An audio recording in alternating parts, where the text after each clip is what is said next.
생강차가 있고 이제 대추차가 있습니다. 그래서 여러분 한 숟가락 드시면 될 것 같아요. 한 숟가락 넣으면 이 컵에 딱 그 양이 잘 맞을 것 같아요. 그래서 대추차하고 생강차 좋대요 몸이. 그래서 준비했으니까요. 꼭 한 잔씩 이렇게 드시기 바랍니다. 너무 많이 타시면 안 돼요. 생각이 많아집니다. 대출 많이 하게 돼요. 적당히 드시기 바랍니다. 오늘 이제 다음 세대 지난 시간에 우리가 이어서 매달마다 다음 세대 10계명을 하고 있죠. 10계명은 여러분 우리가 아시다시피 1계명부터 4계명까지가 하나님 사랑, 이웃 사랑을 말하고 있어요. 다시 말해서 하나님을 사랑하는 방식에 대해서 얘기를 해주고 있습니다. 그것이 바로 이 10계명이라는 것이죠. 그래서 10계명 가운데 다른 신은 섬기지 마라, 우상 숭배하지 마라, 그리고 하나님의 이름을 망령되게 일컫지 마라, 그리고 주일은 안식일은 쉬면서 예배 드려라. 그래서 오늘 여러분 우리가 같이 함께 모여서 예배 드리고 있죠. 여러분이 하나님을 지금 이제 사랑하고 있습니다. 예, 사랑하고 있어요 지금. 그래서 이런 어떤 수직적인 관계가 바르게 되어야 된다는 것이요.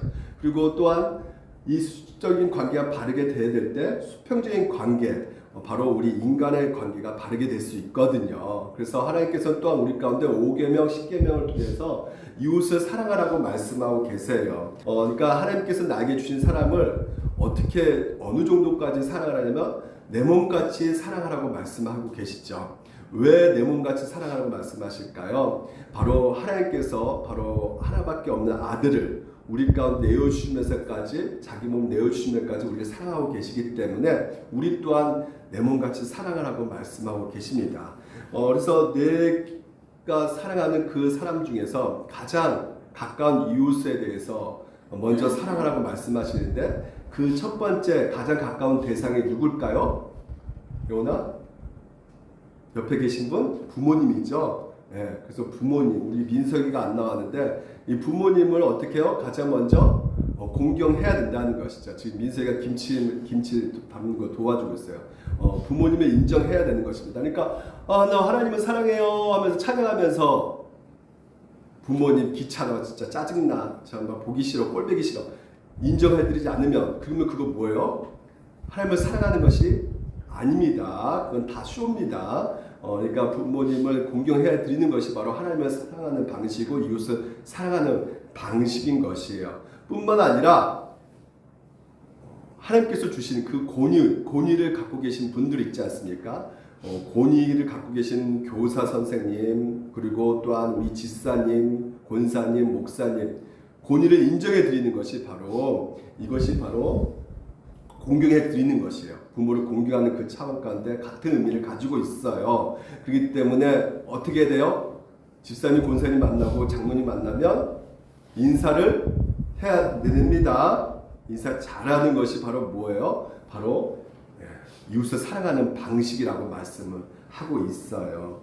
그리고 우리가 또한 지난 시간에 또 살펴보았던 것이 살인하지 말라였어요. 그렇죠? 기억나죠? 살인하지 말라. 이건 나에게 해당되는 거 아니겠네요. 목사님, 저 살인한 적이 없으니까요. 아닙니다. 우리는 하루에 2-3번 살인을 합니다. 어떻게 해요? 우리 입술과 말로 상대방을 힘들게 하고 괴롭게 만든단 말이에요. 미워하고 그리고 상대방에게 함부로 말하고 욕하고 이런 모든 것들이 바로 간접적으로 살인을 저지르는 것이에요. 그렇기 때문에 하나님께서는 오늘 내 주변 사람들이 하나님의 형상으로 나랑 똑같이 만들어졌기 때문에 소중한 사람이고 중요한 사람이라는 것이죠. 그래서 우리 입술 어떻게 해야 돼요? 전날 시간에 제가 말씀드렸죠. 우리가 이 밥에다가 사랑해 사랑해 좋아 좋아 하는 밥하고 옆에는 너 싫어 증오해 저리 꺼져 이렇게 말하고 있는 그 밥하고는 어떻게 됐어요? 그 사랑해 좋아해 이런 말을 하고 있는 그 밥에게는 구수한 냄새가 며칠 놔둬도 계속 나는데 증오해 짜증나 싫어 이렇게 말하는 그 밥에는 밥이 썩어버렸어요. 썩은 냄새가 난다는 것이죠. 이 정도로 이 말이 힘이 있다는 거예요. 그렇기 때문에 여러분 오늘 여러분 가운데 이 입술로 우리가 충분히 사람을 괴롭힐 수가 있죠. 한마디로 칼로 이렇게 푸식푸식 찌르면 아프잖아요. 고통받잖아요. 그렇게 고통과 아픔을 줄 수 있는 게 우리의 말과 행동이에요. 이것으로 말미암아 우리가 정말 간접적인 살인을 저지를 수가 있기 때문에 성경에서는 살인하지 마라 이렇게 말씀하고 있어요. 오늘은 뭘까요? 7계명 간음하지 말라요. 목사님, 저 간음 같은 건 저하고 상관없는 것 같은데요. 저 다음 세대예요. 간음과 저는 먼 것 같아요. 그런 얘기, 저 진짜 이거 간음 이거 어른들이 들어야 되는 거 아니에요? 이렇게 생각할 수 있겠지만요.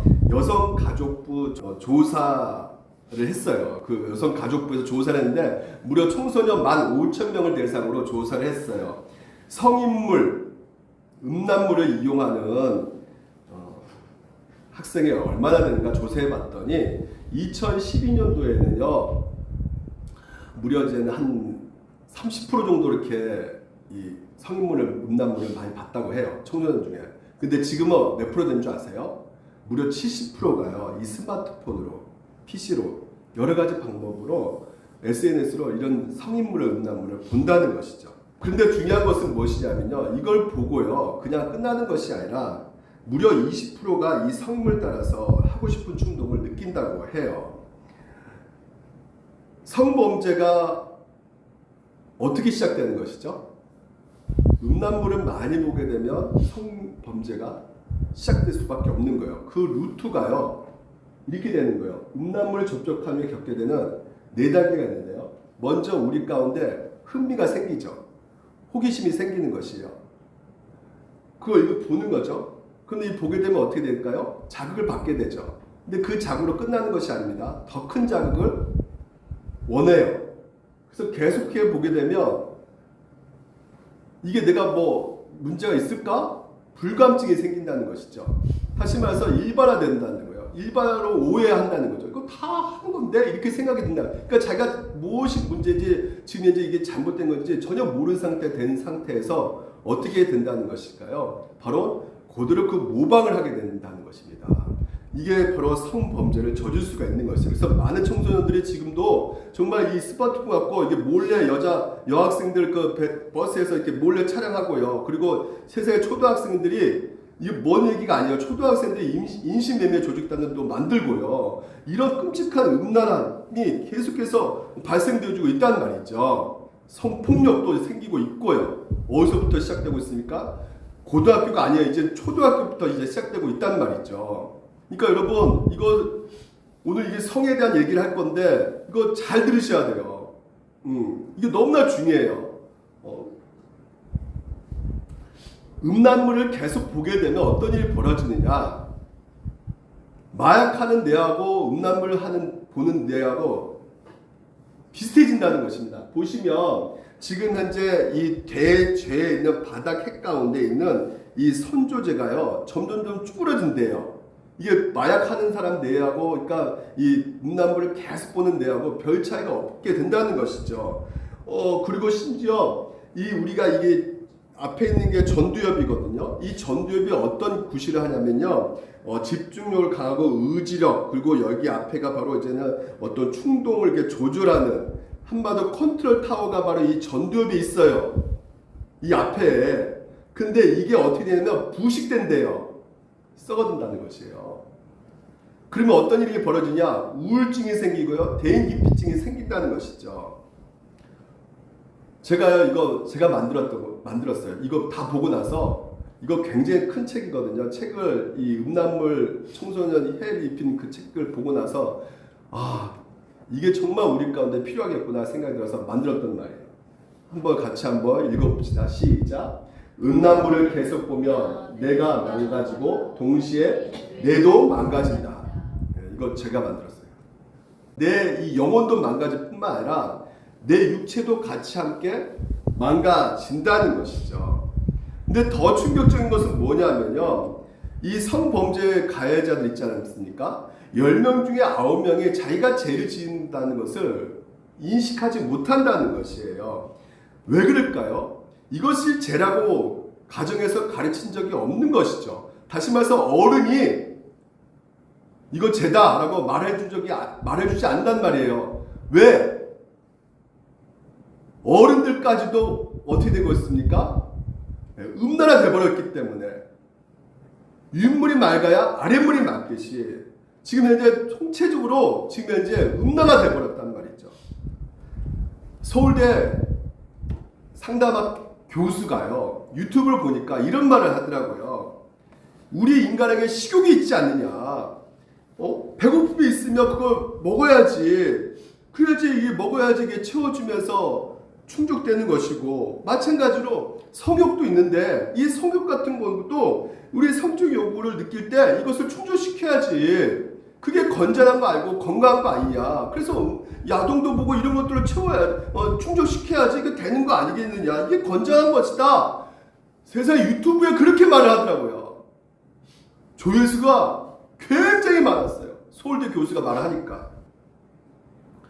우리 이게 논리적으로 한번 생각해 보세요. 따져보면요, 우리가 성욕뿐만 아니라 우리 가운데 욕구가 많잖아요. 욕구를 느낄 때마다 여러분 곧바로 그것을 충족시키게 되면 어떻게 되겠습니까? 그게 건전한 것이 될까요? 예를 들어서 남자 집사님들 일하시잖아요. 직장에 나가서 열심히 일합니다. 그러면 그 마음 가운데 쉬고 싶은 욕구가 있단 말이에요. 그럼 쉬고 싶은 욕구가 있는데 공휴일을 제외하고 다른 날 월요일부터 내가 쉬고 싶은 욕구가 있으니까 오늘부터 일 안 나가. 그러면 그게 건전한 겁니까? 우리 모두가 소욕을 갖고 있죠. 물질의 욕구가 있어요.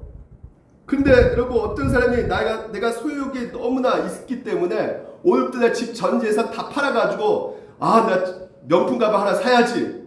이게 건전한 겁니까? 우리에게 모두가 분노하고 싶은 욕구가 있어요. 화가 내고 싶어요. 근데 오늘 내가 화 한번 대체 한번 터뜨려 봐야겠다. 내가 오늘 분노를. 이게 건전한 것입니까? 아니란 말이에요. 여러 가지 욕구들이 있지만요, 충족시키기 위해서 발산해 버리게 돼버리면 오늘 여러분 우리 가운데 이것은 해롭게 될 수밖에 없는 것이, 목사님이 먹는 걸 되게 좋아하잖아요. 먹고 싶은 음식 먹고 싶은 욕구가 있어요. 그래서 막 설탕까지 막 퍼먹어요. 막 그냥 한꺼번에. 그러면 어떻게 될까요? 몸이 좋아요? 안 좋아져요? 해롭게 된단 말이죠. 성적 욕구 이거 채우려고 이런 것들 음란물 보는 거 건전하다 이렇게 말하는 교수 말을 의해서 많은 사람들이 그런 유튜브에 그런 서울대 나왔으니까 지성이니까 그렇지 이거 뭐 해소해야지. 보는 게 뭐가 문제야. 건전하고 건강, 몸에 건강한 것이지. 괜찮아. 자신의 음란함을 합리화시켜 가고 있단 말이에요. 그래서 이 시대는 한마디로 음란을 권하는 시대에 우리가 살고 있단 말이에요. 여러분, 가정이 음란해지면요, 사회가 음란해지는 것이고요. 사회가 음란해지면 결국 어떻게 될까요? 나라가 망합니다. 최대의 역사가 한 명, 영국의 에드워드 기번이라는 그분이 그의 책에서 로마가 망하는 이유 두 가지를 딱 말했어요. 로마가 망한 이유가 무엇이냐? 그렇게 제일 잘 나가는 그 로마가 망한 이유는 딱 두 가지다. 첫 번째는 성문란, 두 번째는 이기주의. 그분이 딱 이렇게 말했어요. 진나라, 진시황제. 진나라가 왜 망합니까? 15년 만에. 진시황제가 아방구를 세워가지고 많은 궁녀들과 같이 음탕한 생을 했단 말이에요. 그래서 더 많이 즐기기 위해서 불로장생에 그런 약주를 구하려고 얼마나 사람들을 힘들게 하는지 몰라요. 솔로몬 이후에 두 나라가 쫙 쪼개져요. 망합니다. 왜 그럴까요? 솔로몬 시녀가 1000명이나 돼요. 소돔과 고모라 왜 망하죠? 동성애, 성문란, 신라시대 진성여왕, 곤민왕 보십시오. 한번 역사책에 들어가서 다 음란함의 극치를 달하고 있습니다. 음란함 때문에 여러분 오늘날 똑같이 조명되고 있습니다. 한국 사회가 망해가고 있어요. 지금 많은 사람들이 그러잖아요. 지금 인구수가 줄어들고 있다 그러잖아요. 아기를 안 낳는다고 합니다. 아기를 안 가지고 안 낳는데요. 그러니까 다음 세대가 점점 더 없어지는 것이죠. 2022년도 한 해 동안에 여러분 부부 연을 끊고 이혼 도장을 찍는 그런 이혼한 가정수가요 무려 3천 건이 된다고 합니다. 9만 3천 건. 여러분 9만 3천 건이니까 별로 크게 마음에 와닿지 않잖아요. 9만 3천 건이라는 것은 한 하루에 250쌍이 헤어진다는 것이에요. 그러니까 250쌍이 헤어지는데요. 여러분 자녀가 많이 생길 수가 있겠습니까? 심지어 10년 전만 해도 간통죄가 폐지되지 않았을 때는요. 이혼 사유가 뭐였냐면 바로 성격 차이고 경제적 문제였어요. 지금은 2년 전만 해도 이제는 완전히 판도가 바뀌어져 가지고요. 이혼 사유 그 첫 번째 이유가 무엇이냐면 배우자의 외도라고 합니다. 놀라지 않죠? 우리나라에서 계속해서 폭발적으로 증가돼 가지고요. 동성애를 경험한 사람이 무려 85만 명이나 된다고 합니다. 놀라지 않죠? 85만 명. 지금 우리 광주시가 몇만 명인지 모르죠? 예, 절반을 넘어가 버렸어요. 동성애 하니까 자녀를 낳을 수 있습니까? 없습니까? 없어요. 사회가 망하는 거예요. 인구가 줄어들면 나라가 망하는 겁니다. 제가 이렇게 말하잖아요. 이제 앞으로 법으로 만들어져가지고 차별금지법이 만들어져가지고요. 제가 이렇게 동성애는 죄입니다 이렇게 말하면요. 저는 잡혀 들어가요. 왜 인권을 보호해야지? 그 사람 소수의 인권을 보호해야지. 여러분 이건 인권 보호 차원이 아니라 생명이 죽냐 사냐 문제예요. 수명이 줄어든단 말이죠. 제가 왜 다음 세대들한테 이런 설교를 하느냐. 어른들이 먼저 듣고요. 이것을 깨닫고 인식 가운데 우리 자녀들에게도 가르칠 필요가 있기 때문에 얘기를 해드리는 것입니다. 음란함 때문에 그 성물란 때문에 나라가 망하고 있는 것이에요. 아유 목사님 지금 어느 시대인데 그런 설교를 합니까? 지금 성이 개방되어지고 성문화가 활발하게 이루어지고 있는데 이러면 저도 교회가 좀 생각을 바꿔가지고 좀 사람들에게 맞게끔 설교를 해줘야지. 지금 시대가 어느 시대인데 여러분 시대가 아무리 바꾼다 해도 하나님의 말씀 하나님의 생각이 바뀔 수가 있습니까? 없습니까? 진리가 무엇입니까? 시대의 기준이 진리입니까? 아니에요. 하나님의 말씀이 진리란 말이에요. 하나님의 말씀은 바뀌어서는 안 되는 것이죠. 그러니까 하나님의 말씀에 맞지 않는 부분들은 우리가 고쳐야 될 부분이고 이 시대가 고쳐야 되는 것인데 많은 사람은 그렇게 생각을 하지 않고 있단 말입니다. 그래서 오늘 여러분 가운데 왜 간음이 이게 심각한 죄냐는 것을 여러분 같이 한번 나누고 싶어요. 먼저 이 간음은요. 자신을 깨트립니다. 깨트려요. 단지 하나님께서 명령 가운데 간음하지 마라 이런 차원이 아니라 이것은 자신을 망가뜨리게 한단 말이에요. 왜? 하나님의 창조 질서를 깨트리는 것이기 때문에. 성경에서 뭐라고 합니까? 아담과 하와를 만들어 놓고 하나님께서 너희들은 아내와 합하여 둘이 한 몸을 이루리라 하겠어요. 한 몸을 이룬다는 것은 바로 무엇입니까? 결혼하라는 것이요. 결혼하고 또 한 몸을 이룬다는 건 뭐예요? 성관계를 하라는 것이에요. 하나님께서 이 결혼하는 것을 주셔가지고요. 그 결혼 안에서 서로가 서로를 정말 사랑하고 헌신하고 이런 관계를 하나님께서는 요구하고 계신다는 것이죠. 이게 바로 하나님의 창조의 질서란 말이에요. 그 사랑 가운데 오늘도 성이라는 것을 줘가지고 성이 여러분 결코 나쁜 것이 아니라 가장 아름다우게 주시는 하나님의 선물임을 우리 가운데 보여주고 있는 것이 그런 성관계를 통해서 행복하라 서로 사랑하라고 오늘 우리 가운데 말해주고 있단 말이죠. 문제는 뭐냐면 이 하나님의 이 창조 질서를 깨트려 버린단 말이죠. 인간이 창조 질서가 깨져버리면 모두 망가진다. 나도 깨지게 될 수밖에 없는 것이. 그래서 간음이 무엇이냐. 간음이라는 것은 결국은 하나님이 주신 이 결혼을 그 배우자를 외면하고 다른 이성하고 관계를 맺는 행위가 바로 이 간음이란 말이에요. 하나님께서는 아내와 남편의 그 성관계를 통해서 그 성적인 헌신과 성관계의 그 결합을 통해서 우리에게 뭘 말해주고 있느냐. 부부 관계 결혼을 끝까지 지키라고 하나님께서는 말씀하고 있는 것입니다. 기독교에서만이 이렇게 말을 하고 있는 것이에요. 불교에서는 세속을 떠나라. 혼자 살아. 이렇게 말하면 기독교는 결혼하면서 그 안에서만이 하나님께서 성관계를 허락하셨다. 결혼 밖에서는 하나님께서 성관계를 준 적이 없다. 그것이 바로 뭐예요? 창조주를 깨트리는 것이기 때문에 죄다. 이렇게 하나님께서는 말씀하고 있는 것이에요. 결국은 간음은 다른 제도가 똑같이 우리 가운데 역사하게 되면 불행해질 수밖에 없는 것이에요. 왜 그렇다고요? 창조주를 깨트리는 것이기 때문에. 쉽게 이해가 안 되는데 정확하게 말해줄게요.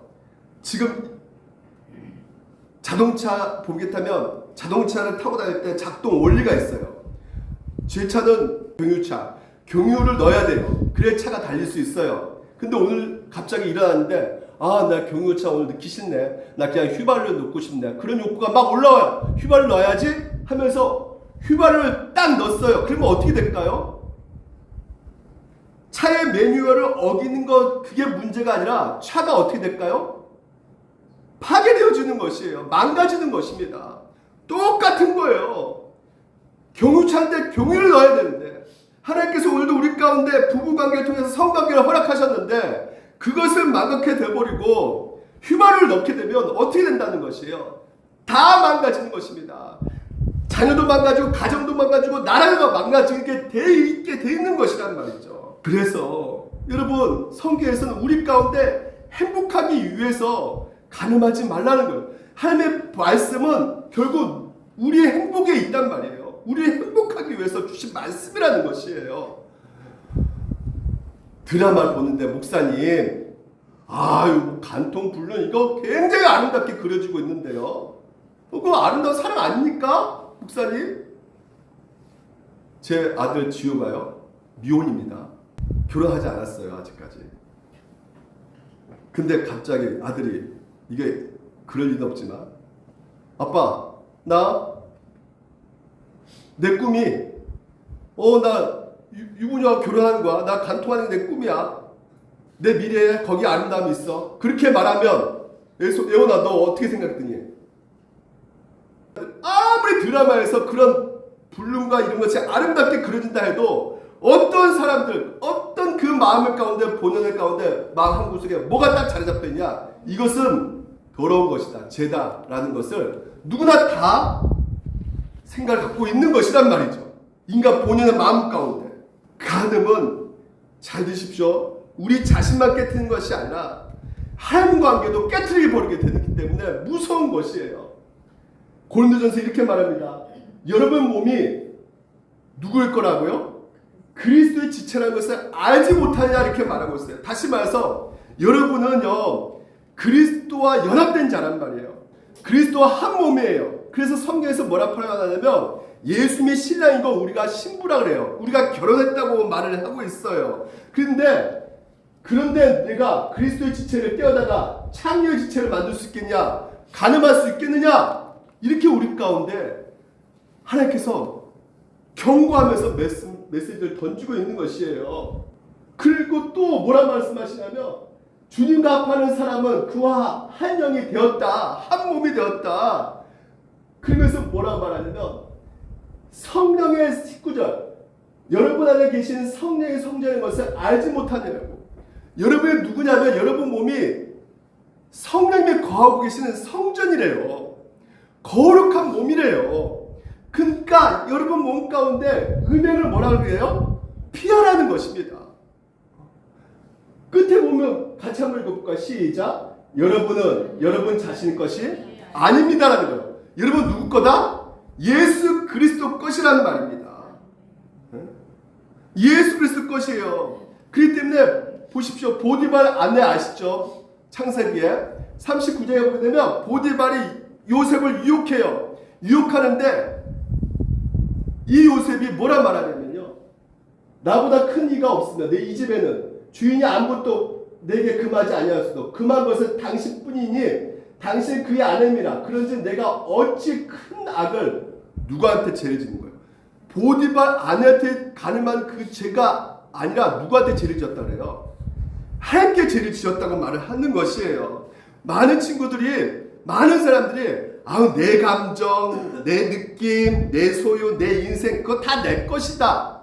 성경 그렇게 말하지 않고요. 예수 그리스도 믿는 자들은 예수 그리스도 연합되었기 때문에 너 인생, 너 느낌 그렇기 때문에 여러분 가운데 아우 내 인생 그냥 로맨스, 내 감정 내 거 아니에요? 내가 즐기고 싶은다는데 내가 믿지 않는 사람하고 결혼하고 싶다는데 내가 진짜 뭐 음란을 본다는데 보든 말든 내 느낌 내가 하고 싶은 건데 뭐가 문제예요? 이렇게 말하고 있지만 성경에서는 네 몸은 네 게 아니야. 목사님 너무나 꼰대다. 어떻게 주일날 이렇게 꼰대처럼 이렇게 말하는 거지? 여러분이 꼰대라니까요. 하나님 말씀 분명한데 성령께서 우리 안에 계신다니까요. 여러분 그렇게 거룩한 몸이에요. 더럽힐 수가 없어요. 그러니까 여러분 가운데 이것이 제 안에 내가 하고 싶은 욕구들이 늘 일상 있기 때문에 성경에서 뭐라 말하냐면 육체의 욕망은 성령을 거스르고 성령이 말하신 것은 육체를 거스릅니다. 이 둘이 서로 적대관계에 있어가지고 여러분 안에서 늘상 싸운단 말입니다. 싸우고 있어요. 여러분 가운데 그 싸움 멈춰라. 네가 하고 싶은 거 이렇게 하고 싶은 거 마음대로 즐겨라. 이렇게 말씀하지 않고요.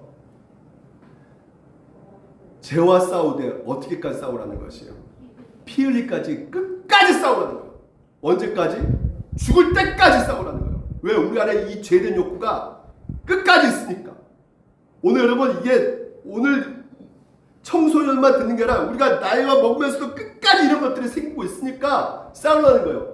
근데 보십시오. 왜 이렇게 우리가 빠져들 수밖에 없느냐? 어떻게 해야 되느냐? 이렇게 그 가늠의 죄, 우리가 유혹에 넘어가는 그 상황 가운데 보시면 말씀도 잊었도다 일렀을 때 말씀이 생각나지 않는 거예요. 말씀이 잊어버리게 되면 우리 가운데 이 제된 본성 가운데 그 누구도 목사도 다 뭐요? 우리 안에 내 욕구를 성욕구 충동하고 싶은 대로 행동하게 된단 말입니다. 그래서 청소년 여러분 잘 들으세요. 남녀간의 호기심이 청소년 때 생깁니다. 호기심 생기면 어떻게 돼요? 연락하게 되죠. 썸 타게 된단 말이에요. DM 보내고 그리고 같이 사귀게 되면 이제 사귀자고 하고 여러 가지로 데이트하면 어떻게 될까요? 스킨십도 하게 되는 거예요. 스킨십 하게 되면 그 스킨십에 만족할까요? 더 깊은 진도에 나간단 말이죠. 그런 생각이 들 때, 더 깊은 어떤 유혹 그 깊이에 빠지게 될 때 뭐라 말합니까? 할 말씀을 기억하라는 것이에요. 남자 여자의 그 성관계는 결혼 통해서만 주셨다. 이거 기억하라는 것이에요. 기억하라는 것이에요. 결혼을 통해서만이 성관계를 하나님께서 허락하셨다고 말씀하고 계세요. 그러니까 우리 청소년들 지금 중고등부 청소년 때 만나는 이성은 헤어진다 안 헤어진다. 나 정말 만나고 싶어요 그러면 헤어질 거 알고 만나란 말이에요. 100% 헤어진다. 오늘 한번 조사해볼까요? 다시 한번 손 들어보시죠. 나 내 아내 청소년 때 만났다. 내 남편 청소년 때 만났다. 손 들어보세요. 없어요. 조사해봤죠. 증명했죠. 한 명도 없습니다. 하나님께서 정확하신 때가 있어요. 여러분 가운데 남자 여자 딱 이미 준비해놓고 계세요. 그때 하나님께서 만나게 해주신 것이지 연애를 하다 보면 여러분 가운데 이 생각을 더 이상 깊게 하지 못하게끔 만들어버리는 이 유혹이 엄청나게 여러분 가운데 강하게 있기 때문에 여러분의 그 죄된 그 안에서 끊임없이 생기고 있는 것이 위험성을 점점점 잃게 만들어 간단 말이죠. 그러니까 부모님들은 어느 정도 알고 있을 거예요. 목사도 어느 정도 이렇게까지 가면 안 된다는 거 어느 정도 안단 말이죠. 근데 이것을 그냥 말하지 않고 가만히 있으면 더 깊은 관계 가운데 있어가지고 반드시 헤어질 수밖에 없는데 사랑할 거야. 이런 거 없단 말이죠. 없는데도 평생 갈 줄 알고 그 시간을 낭비하는 청소년들이 너무나 많단 말이에요. 이 세대를 본받지 못하고 말고예요. 이 세대가 어떤 세대입니까? 야, 괜찮아. 성욕구 네가 해소시켜. 그냥 마음대로 그런 것을 봄으로 말미암아. 다른 사람도 다 아는데, 근데 성경에서 뭐라 말하고 그래요? 본받지 말라고 해요. 남 친구들, 중학교 친구들, 이성 친구 없는 게 어디 있습니까? 다 만나죠. 목사님 진짜 너무하네. 본받지 말라니까요. 다른 애들이 다 이성 친구 있다 할지라도. 연애는 연습이에요. 그냥 결혼이 진짜 월드컵이고 그냥 진짜 그 결혼이 헛된 시간을 보내고 있는 것 뿐이란 말이에요. 나중에 결론적으로 보게 되면 오직 마음을 새롭게 함으로 변화를 받아 하나님이 선하시고 기뻐하시고 원하는 뜻이 무엇인지 분별하도록 하라. 이렇게 지금 현재 성경에서는 우리 가운데 말을 하고 있어요. 왜 우리가 이렇게 분별해야 되고, 왜 이렇게 변화를 봐야 되고, 왜 하나님 뜻이 무엇인지를 생각해야 되는 그 이유가 무엇이냐. 오늘 여러분, 가늠하지 말라. 이게 우리 힘으로 안 돼요. 우리 노력으로도 잘 안 되고요. 그렇기 때문에 보십시오. 여러분은 여러분 자신 것이 아닙니다. 누구 것이라고요? 값으로 산 것이 되었단 말이에요. 다시 말해서 여러분들은 늘 거슬리고 행동이 엉뚱하고 진짜 우리가 음란하고 하나님을 배역하고 이름에도 불구하고 하나님께서는 여러분을 어떻게 하셨다는 것이에요? 하나밖에 없는 아들을 내어주시면서까지 내가 너희들을 사랑해. 넌 소중한 존재야. 너희들 그렇게 더럽게 살면 안 돼. 정결하게 깨끗하게 거룩하게 살아야 돼. 여러분을 사랑하신단 말이에요. 값으로 사신 존재이기 때문에. 그러기 때문에 여러분 그 사랑을 입은 자로서 오늘도 여러분 어떻게 살아야 되겠습니까? 주님께서 나 같은 죄인을 위해서 아낌없이 아들을 희생하시면서까지 사랑하시고 나를 받아주셨다며 그것을 안다며 우리가 함부로 살 수가 없는 것이죠. 그래서 먼저 부모들이 어떻게 되겠습니까? 울타리를 쳐주셔야 되는 것이에요. 울타리를 어떻게 쳐줘야 되는데요? 이 김창욱 교수님이 이분 아시죠? 이분이 이렇게 말하더라고요. 이 말 정말 이분이 성경적 말씀하시더라고요. 학교 생활과 어떤 성적인 자신 문제에 있어서 우리 자녀들이 건강하게 대처하고 안정감을 가지고 청소년기를 보내는 방법은 부모의 어떤 엄마의 어떤 사랑스러운 조언이 아니라는 것이에요. 너 이렇게 해라 저렇게 해라 이렇게 말해봤자 다 벌레 윙윙거리는 소리밖에 안 들린대요. 우리 자녀들은. 그럼 어떻게 해야 되느냐? 이분이 이렇게 말하더라고요. 부부 스킨십을 해라는 거예요. 소파에서. 그게 바로 아이들이 건강하게 삶을 대처하고 안정감을 누리는 최고의 방법이라는 것입니다. 부부 스킨십. 부부가 안아주고 뽀뽀해주고 포옹하고 이런 것들을 보면서 아이들이 그 사랑 안에서 내 인생의 토대와 어떤 울타리 안에 안정감이 있구나라는 것을 느끼면서 그 마음 가운데 건강함을 살고자 하는 마음이 생긴다고 합니다. 또 우리 안에 있어서 하나님께서 우리 가운데 주신 것이 성찬이란 말이에요. 오늘 이제 성찬하실 텐데 성찬 설교 들어갑니다. 이 성찬이 여러분 오늘 우리 가운데 또 다른 은혜를 주신 것이거든요. 성찬을 우리가 왜 하는 겁니까? 하나님의 그 은혜의 풍성함을 누리라고 오늘 이 성찬을 주고 계신다는 말이죠. 예수 그리스도 먹고 마시는 거잖아요. 예수님 먹고 마신다는 것은 무엇을 말하는 것입니까? 예수님께서 오늘 우리 가운데 하시는 일들을 믿는 것이잖아요. 여러분을 위해서 어떤 일을 하셨습니까? 내가 지킬 수 없는 하나님의 말씀을 예수님께서 순종하셨고 내가 져야 될 그 십자가를 예수님이 지게 하심으로 말미암아 우리가 재용서함 받았단 말이에요. 그 놀라운 은혜를 오늘도 이 성찬식 통해서 예수 그리스도를 먹음으로 말미암아 그 사랑을 경험하라는 것이죠. 그러니까 여러분 성찬식 받을 때 그러므로 누구든지 주의 떡이나 잔을 합당하지 않게 먹고 마시는 자, 합당하게 먹고 마셔야 된다는 것이에요. 이 성찬할 때. 그럼 합당하게 먹고 마시는 것이 무엇일까요? 자기를 어떻게 해요? 살펴야 된다는 것이에요.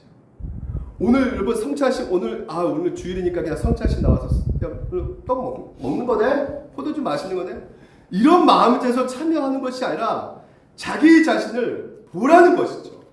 먼저 이 성찬식 참여하기 전에 성찬식 누가 참여할 수 있다고 했어요? 예수 그리스도를 믿는 자가 참여할 수 있는 것입니다. 불신자가 참여할 수 있어요, 없어요? 성찬식에 참여할 수가 없어요. 왜요? 예수 그리스도를 먹고 마시는 것은 결국 무엇이에요? 오늘 이 성찬을 통해서 우리 믿음을 강화시키는 거거든요. 성찬식을 통해서 믿음이 생기는 것이 아닙니다. 믿음이 창조되는 것이 아니에요. 성찬식을 통해서 이미 여러분 우리는 복음을 듣고 들음으로 성령께서 역사하셔서 믿음이 생겼어요. 그래서 믿음을 더욱더 강화시키게 하기 위해서 이 성찬식을 통해서 주시고 계시는데 믿지 않게 되면 예수 그리스도 어떤 분이 있습니까? 우리 믿는 사람에게 구원주, 구원자시지만 믿지 않는 사람들에게는 심판의 주란 말이에요. 그렇기 때문에 불신자가 성찬식에는 참여할 수가 없게 되는 것이죠.